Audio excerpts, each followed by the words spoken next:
Пайғамбар алейхиссалам хадисінде айтады, егер мына қауым дұға жасауды әдетке айналдырмай тастап қойса дейді, Алла Тағала бұл үмбетті құртады жер бетінен дейді. Сөйтіп бұлардың орнына дұға жасайтын қауымдарды Алла алып келеді өмірге дейді. Бұл хадис.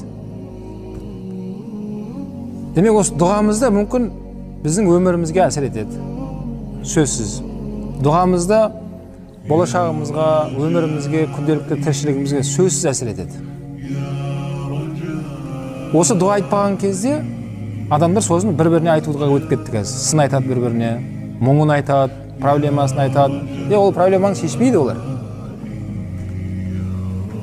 Мұңайса, солай ма, Алла жеңілдік берсін деп тыңдап болады да, артына өсектеп ғайбаттайды.